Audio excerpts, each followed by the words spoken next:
A day after the Supreme Court asked the Manipur government to approach the state high court to reconsider its decision to restore limited internet service, we are joined by Dr. Pavan Duggal, a renowned cybersecurity expert, and Ms. Radhika Jhalani.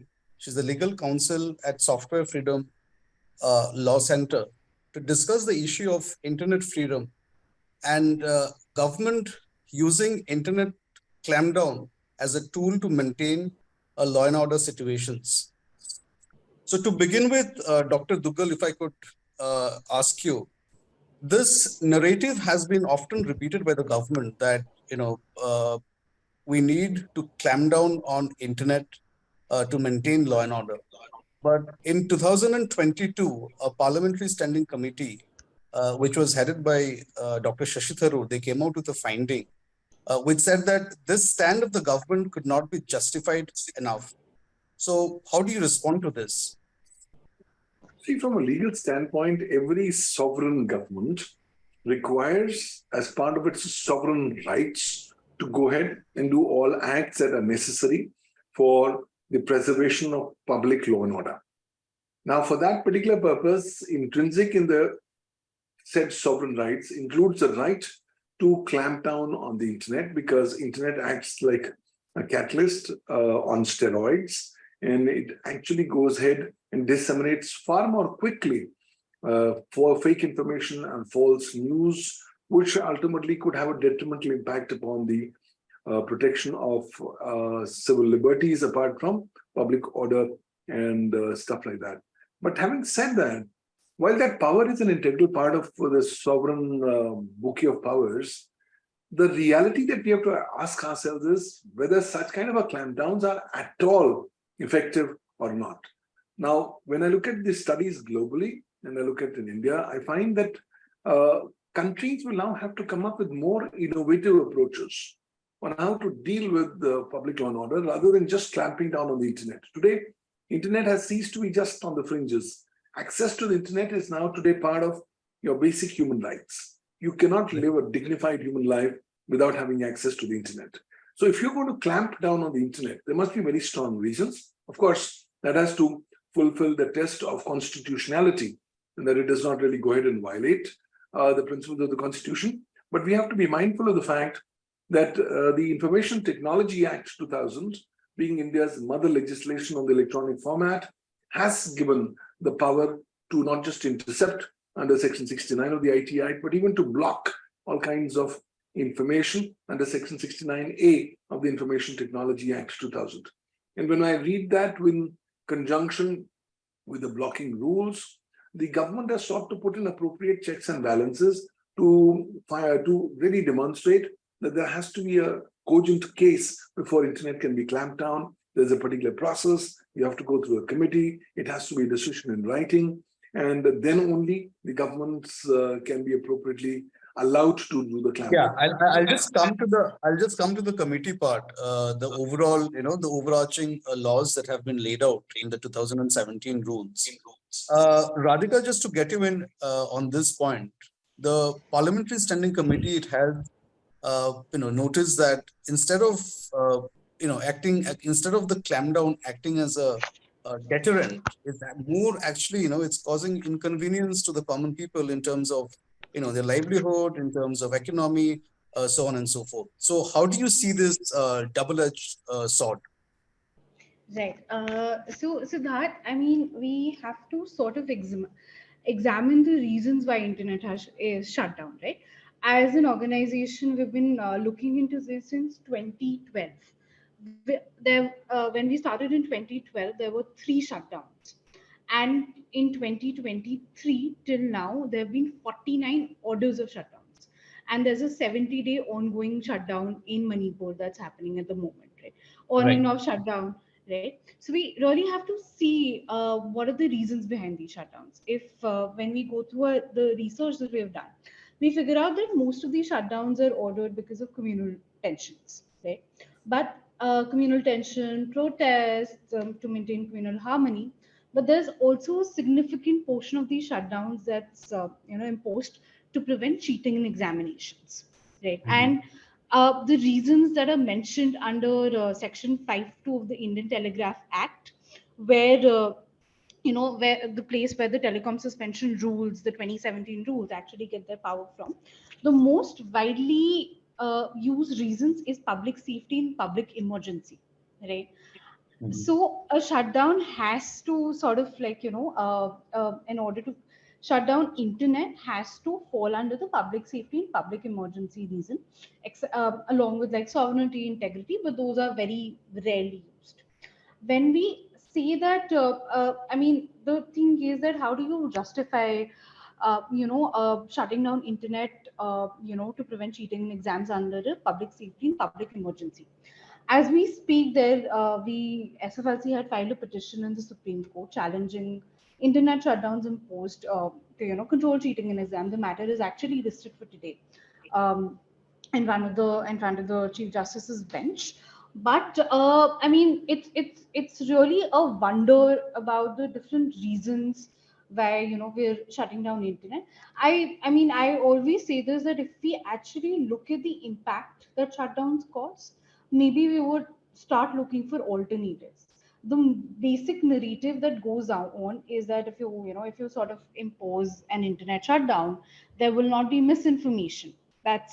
So internet shutdowns are always imposed to prevent social media going crazy, but internet is so much more than that, right? There have Absolutely. Yeah. been studies done by scholars. There's I mean, again, I would still say that there's so much that needs to be done, so much that needs to be studied.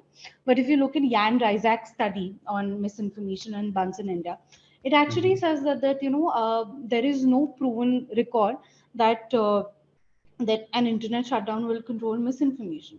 In my personal opinion, from what I've seen, actually it makes it worse. There's so many ways that you can, do counter speech, have, have telecasts, have produce counter narratives. So rather than shutting down internet, it's time that we look at other measures to So, control Doctor, law and order situations. okay, yeah, right. So, Dr. Duggal, to just elucidate on what she just mentioned, keeping aside the legal standpoint, I mean, both of you have sort of agreed on a point that it needs an alternative look. But keeping the legal standpoint aside, do you think the efficacy, the it has been effective enough? Because there have been umpteen number of times these shutdowns have been imposed. So, just by looking at the efficacy, do you think it has been effective enough to contain such situations? I think from the viewpoint of the sovereign government, they believe it's an effective tool, but it has a lot of collateral damage. A lot of people are able to be deprived of their livelihood because their livelihood is dependent on the internet. More significantly, it tends to give a wrong signal to the general population. Why should the general population be made to suffer just because of some acts of some particular miscreants or stuff like that? So I believe that practically speaking, the time has come that blocking as a paradigm is nothing but a 19th century mindset to a 21st century problem. And that is not going to work at all. I've been saying numerously at various places that you will have to come up with more innovative approaches rather than blocking, because blocking more than anything else actually creates far more negative sentiment. So when you talk about innovative approaches, can you give a few examples? What do you mean by innovative approaches? What by So how it can be curtailed? clearly, when we talk of innovative approaches, the government has got a very remarkable handle in the form of Section 87 of the Information Technology Act 2000, which allows it to come up with rules and regulations, including regulations under Section 79 of the IT Act, which deal with intermediaries. The government till now has been going relatively very soft on intermediaries. It's only now with the IT Rules 2021, as updated on 6th of April 2023, that there's now far more accountability and transparency sought from the intermediaries. But I think the intermediary route could be a better route in trying to ensure that the dissemination of unwarranted content could potentially be sought to be addressed at the location or at the platform from where it's getting disseminated. That could be a good starting point. Of course, there's going to be pushback. A lot of intermediaries will say there's a lot of money involved, time, effort, energy involved, and that's a sovereign function which intermediaries are not required to perform. So if the government has to perform, the government has to come up with its own tools. But having said that, since the government has the power to go ahead and stipulate the various parameters of due diligence which intermediaries have to exercise under Section 79(2)(c) of the Information Technology Act 2000, I believe that the government could potentially look at more innovative approaches in this regard to get started with. Okay, now we spoke about the new rules that came out in 2017, which was new rules under the Indian Telegraph Act of 1885. So when we see the rules, there are two specific terms, or there are two specific provisions. One is who are the individuals who can impose such a clampdown. It has been categorically laid out. And secondly, on conditions on which such clampdowns can be laid out. But on ground, when we see on ground, these two provisions have been neglected. They have been contravened. So, what do you say, Radhika? I mean, although there is a clear-cut rule saying who can impose, but we have often seen the district magistrate imposing under Section 144.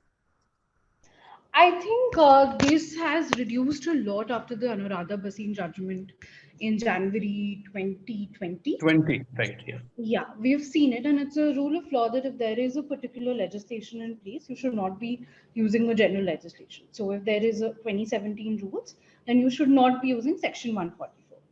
That said, we've still seen some orders, using Section 144 to impose shutdowns. There is also this thing, I think, and we've challenged one of them in the Calcutta High Court, where there is the only people who can impose an internet shutdown is nobody below the level of a joint secretary to the government of India.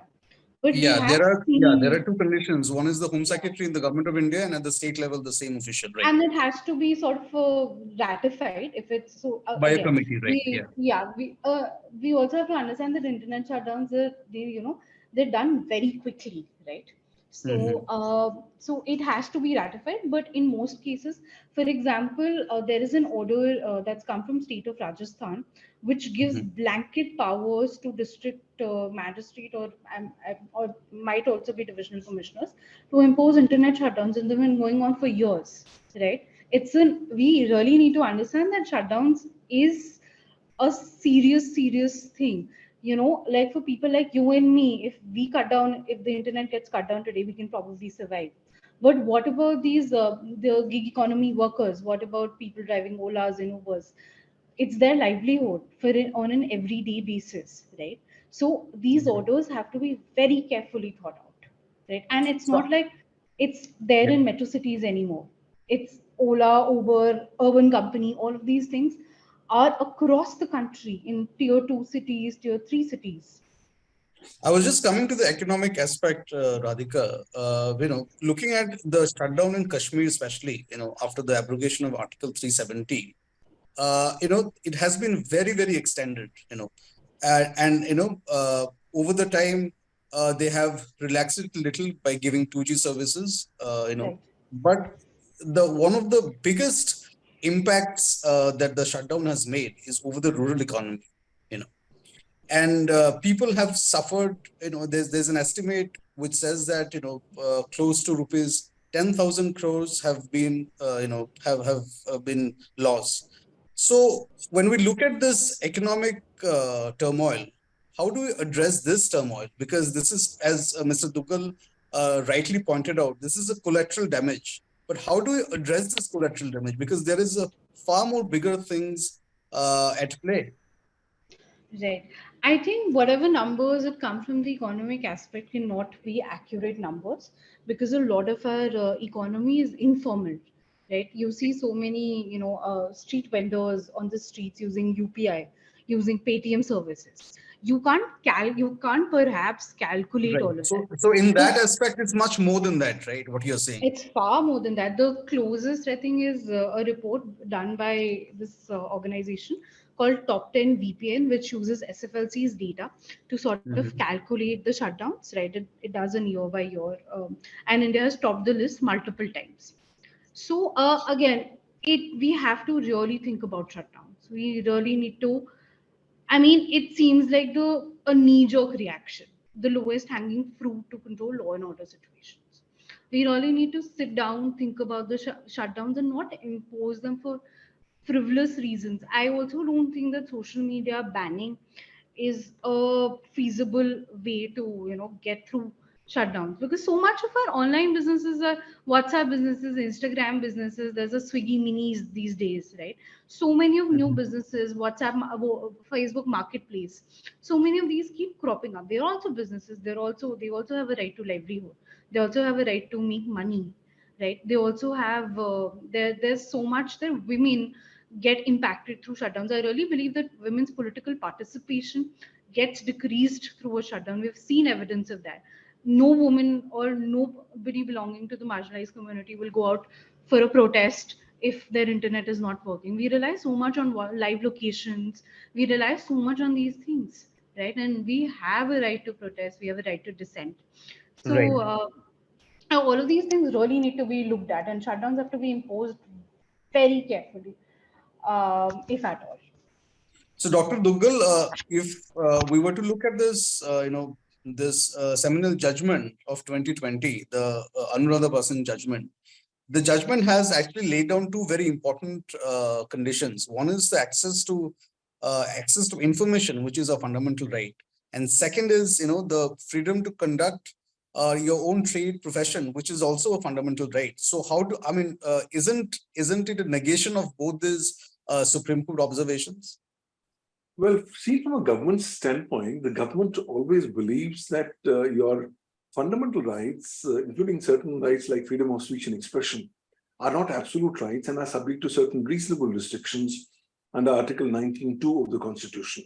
So most of the time, the government would sought to justify such kind of a internet clampdown or ban on the ground that this is required as part of reasonable restrictions to the fundamental right to freedom of speech and expression under Article 19(1) of the Constitution.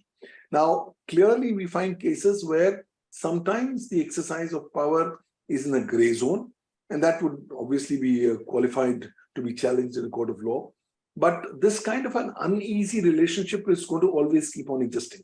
We have to realize that governments cannot just give up on the right to clamp down. They will still keep on using it. However, from the perspective of civil society, this would be seen to be an abrogation or a violation of basic rights and civil liberties. So ultimately, it will all be left up to the judiciary to Right. independently verify in each case as to where the golden balance is and whether the said exercise of the so-called power of clampdown is violating the constitutional provisions. So it's a very, very gray zone and will have to be dependent upon the facts and circumstances of each case.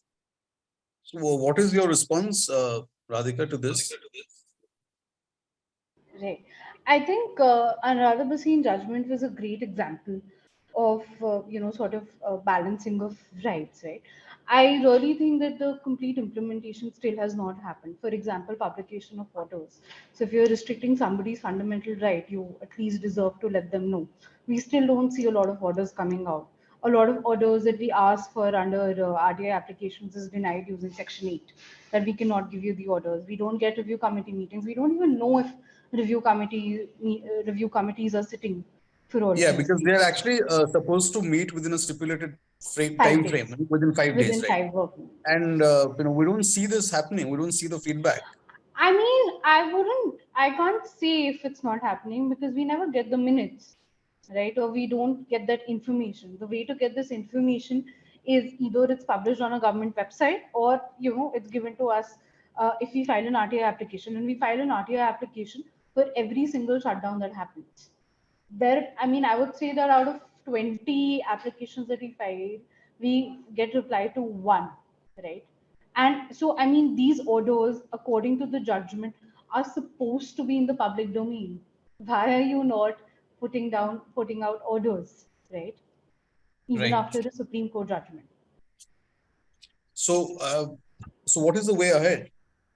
The way ahead is, I think there are a couple of, I think, ongoing litigations. One is the one that I mentioned about cheating in exams that's happening in the Supreme Court. There are a couple of litigations that are there, in different high courts, right? I think there's one again. There's going to be another one. There's one happening in Manipur High Court. There are been successful litigations also, right? So I think one of the, as Dr. Duggal correctly said, that judicial oversight has to be there and has to be really strong when it comes down to, internet shutdowns, or even for the fact website blocking. We published a report on website blocking, which, on section 69A, which said that there are over 26,000 websites that have been blocked, right? And there's no information. How do you know? I mean, even people whose websites have been blocked don't get that information that, oh, your website has been blocked, right? Mhm. What do you do with that? I mean, isn't this like a very basic principles of natural justice that you're at least supposed to tell people that something has been blocked? So, Dr. Duggal, although you have touched upon this point very briefly during our initial remarks, how do we maintain this delicate balance between citizens' right to access the internet and the state's duty to deal with public law and order situation? How do we maintain this delicate balance? First and foremost, there is no golden principles to guide where is the golden balance going to be lying down. Logically speaking, we have to do that balance in such a manner that both sovereign interests and the individual liberties are appropriately on the same scale. But more often than not, sovereign governments often take the stand that ultimately the sovereignty of a country is far more significant than just the enjoyment of civil liberties. Because the idea is that if the government's or the nation's sovereignty, security, or integrity stands impacted, your enjoyment of fundamental liberties and civil liberties will automatically stand prejudiced. And therefore, the scale invariably has to tilt more in the direction of sovereign powers than with civil liberties. Though when I look at the Constitution, in certain areas, I find that there have to be reasonable restrictions, there have to be checks and balances. But a lot of times, I also find some provisions where invariably the things are more loaded in favor of the government. But again, as rightly said by my co-panelist, Radhika, it's ultimately more judicial oversight. There is no going to be an absolute kind of statutory minimum formula which must be followed at all points of times. We will now continue to now see new challenges. And now I will tell you now, till now, we've only traditionally talked about the sovereignty, security, and integrity of India. And those are very, very broad areas. Almost everything under the sun comes under the same. Now, governments have begun to start coming up with a new concept, which is that they are talking about their cyber sovereignty, where they are talking about protection of their interests in cyberspace.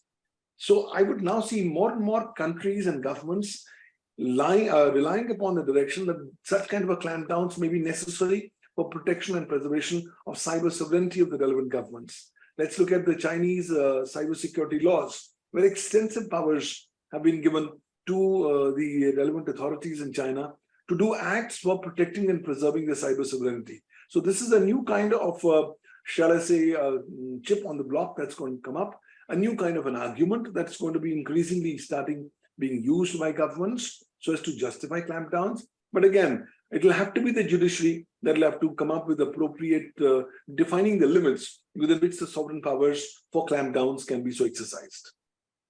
Now, Dr. Duggal, as an expert on cybersecurity and cyber laws, can you please help us to understand this aspect? I read a lot of reports on this point, but I fail to understand. Is that in many of the cases they say that you should implement half measures, like provided the broadband connections, give broadband connections, but monitor the IP addresses and VPNs and so on and so forth. So can you explain this technical jargon? Well, the jargon can be explained in a common man's language like this.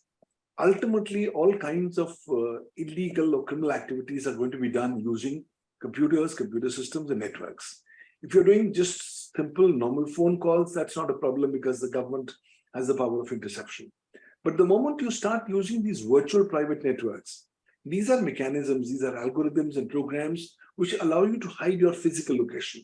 So I may be logging on to the internet from Delhi, but if I use a VPN, then I'm effectively going to be seen as somebody who's logging in a server, maybe in California or in the Netherlands. So assuming that the law enforcement agency is trying to find out what kind of illegal activity has been done, it is going to be potentially routed into a different route altogether. whereby the ultimate individual is sought to be protected. He doesn't want that the constant, shall I say, monitoring of the government should not invade upon his privacy. So more and more individuals have started using VPNs as a mechanisms to protect their privacy. But that also is not a foolproof mechanism, because now with the IT Directions 2022, which have come into effect from 28th of June 2022, the government has now mandated that all VPN service providers in India will have to share the logs with the government. Now, a lot of VPN service providers have been not happy. They have left the Indian operations and have gone to other locations. The fortunate or unfortunate part is that while internet has made geography history, the fact still remains is that your territorial laws are only applicable within the territorial boundaries of the country. So much that India wants the logs of every VPN service provider, these laws are not made effective or cannot be implemented against the VPN service providers located outside the territorial boundaries of the country. That's why more and more Indians are now using VPN services which do not have any location or presence in India, but which are in outside countries, so that their actions can potentially be protected from the prying eyes of the government or other governmental actors. This is in a nutshell nothing but a kind of a response mechanism by technology and by the netizens so as to protect the data privacy and location issues. But at the end of the day, it's always a cat and mouse game. The governments will always want to keep up with the new kind of mechanisms to have more and more control over the data of citizens, and citizens who are sensitive to their data privacy and personal privacy will continue to keep on adopting new technologies, new technological paradigms for purposes of protecting and preserving their privacy. Concluding remarks from Radhika. I think that, before imposing an internet shutdown, people in power should actually go and listen to people whose lives have been disrupted by issuing internet shutdowns. That will make them far more conscious about issuing it, and about, using such mechanisms to sort of control public unrest. It's always about proportionality, as the Supreme Court also has said in its various judgments, and it's time that we follow it.